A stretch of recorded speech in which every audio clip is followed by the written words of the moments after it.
Hello theists and non-theists, I'm the Atheist Paladin.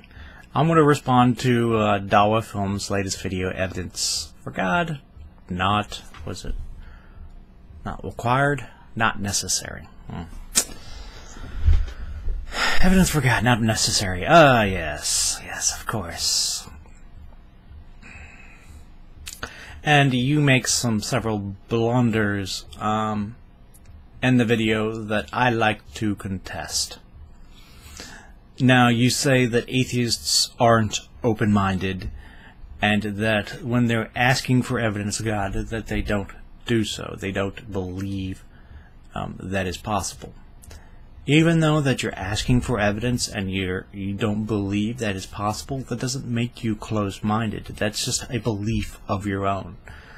I personally hold to a non-cognitive stance when it comes to the supernatural and gods. I do not believe that they could be even defined properly without there being a contradiction. But just because I'm asking evidence for something like that doesn't make me closed-minded. If I'm willing to accept the evidence, that's what makes me open-minded, not my beliefs about those things that we're already discussing. Just because I believe at this current moment that such things is BS doesn't make me closed-minded at all.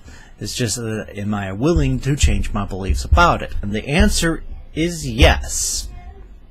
So to the next point. You want to talk about how that indirect evidence of God is not possible, at least not to the atheists. And you provide an example of, well, if someone just grew limbs, then the answer, therefore, still must be natural. Again, I must disagree. If you went around and said, in the name of Allah, grow limbs, and they grew limbs, I would be kind of hard-pressed to find a natural explanation. So at the very least, even in my very overall naturalistic thinking, I still have room to accept and expand my ideas on supernatural events. Is it a hard thing to prove something is supernatural? Yes, it is. It's extremely hard. I understand how hard that position is for the theist. But don't expect me to give you any room because of that. No. If you want to claim something supernatural, then do better than God of the Gaps arguments. I'm not accusing you directly, Dawa Films, but typically that's what theistic arguments boil down to. At least in my opinion.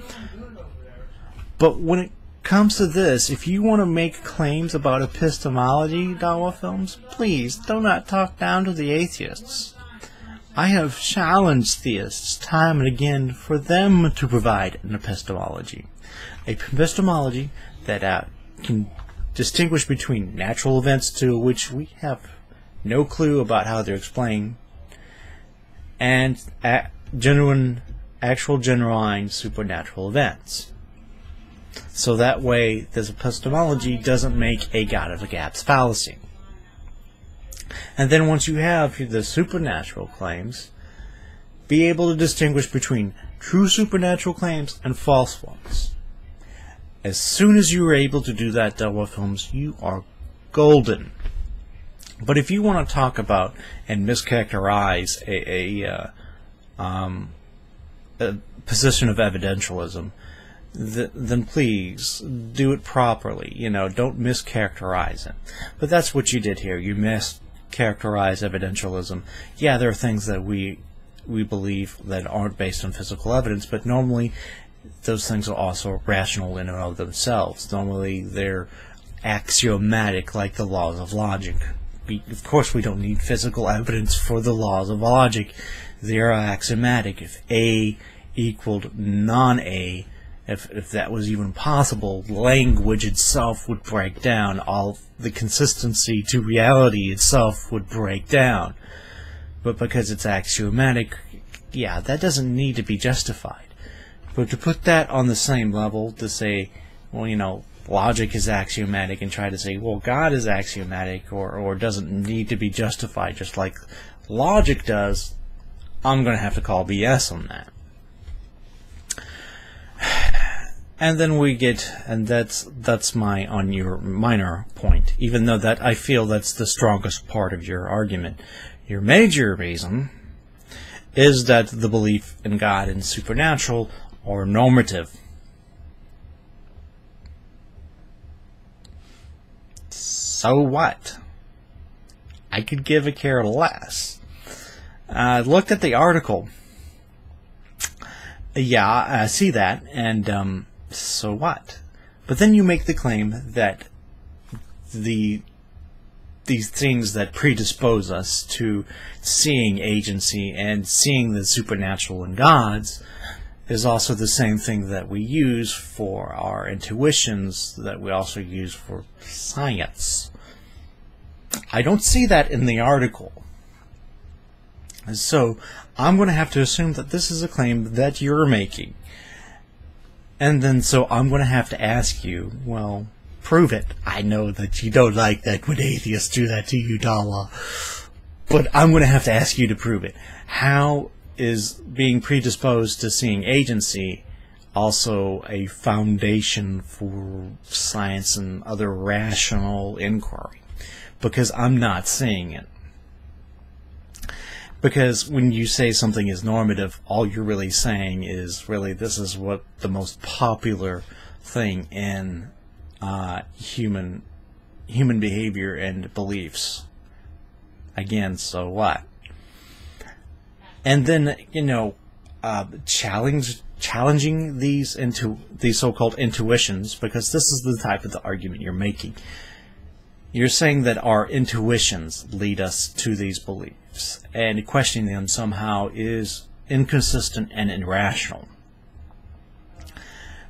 Okay, how is questioning our intuitions irrational? How is even questioning evidence irrational? Because you see in your comment in your box you say, to insist that being naturally predisposed beliefs are somehow irrational until proven otherwise essentially is the same thing as questioning the very reality that we live in totality, and therefore destroys the concept of evidence as well. Again, your argument sort of falls flat. Where are you making this point from? Again, you put up on another analogy of the drug addict who claims to see reality. But the reason that we say that he's being inconsistent, at least this druggie, is because he's using a substance that we already know of in reality to see something different, essentially, about reality. To say that reality doesn't exist and it's all an illusion is a contradiction on some level. There has to be reality to even make that statement. So that there is a reality. If reality is completely different from the way that they perceive it, that's fine. But that's not enough to say that reality doesn't exist. That is something completely different. So if he's this crazy man saying reality doesn't exist, we're all sort of in a matrix, yeah, okay, fine. But isn't that what theism is also doing? You're saying that there is a secondary reality to the reality that we already experience. There's some other level there, and I don't get it. You say that you know, God exists, he has all these powers and attributes, but as then we try to detect him, even indirectly, even circumstantially, you want to say, well, I shouldn't want to do that. That somehow doing this is inconsistent. I think questioning evidence, even the standards of evidence, is a good thing. It's not contradictory. Maybe we'll find out something about how we perceive things. Maybe we'll learn a better standard for evidence. Questioning our intuitions is not inconsistent, especially if our intuitions are wrong and you know that, Dawa. Our intuitions on a general level are wrong. But of course you don't want to admit that, or you don't even want to admit the fact that this is a deadly flaw to your argument. I'm sorry, our intuitions are bad, and going so, well, God is naturally out of our intuitions, even though belief in God is just about as varied as the number of people. There's just as many as concepts of God as there are people. And regardless if everybody has this varied concept, but they all label it God or the supernatural or the afterlife or dualism, whatever, it doesn't matter. Our intuitions about reality are wrong, and if we question them, then maybe we'll better perceive reality as it is. Why is that a bad thing? And then, of course, you end the video with saying that you're not committing the naturalistic fallacy or the genetic fallacy, or in this case, you are committing argumentum ad popularitum, but of course you would all, of course, resist that because you would say you're not making any claims to truth.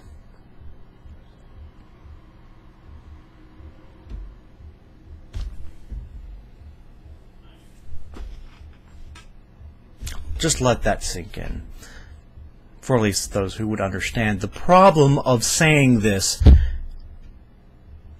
because you pretty much open your mouth and inserted your own foot so deeply that you have kicked your own ass with it.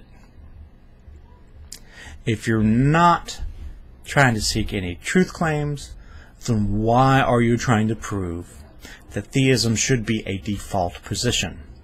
Because again, if you want to talk about epistemology, proper ontological parsimony, and things like that, then you are making a truth statement. So you're being very inconsistent. And then you arrogantly end your video with talking to atheists about philosophies, like talking to a creationist about evolution. Oh, goodness. Oh, that is so sweet. That is so sweet, even though that you've just blundered in this video very horribly. Noah Films, give it up. If you're not trying to prove anything to anyone, then why are you on YouTube? Why you want to talk about atheism default position? Why do you want to talk about epistemology? Seriously. But one of these things are not like the other. Alright? Okay. Thank you, theists and non-theists, for listening to my very long rant on Dawas Film's latest blunder. So remember, people, rationality is the path to righteousness.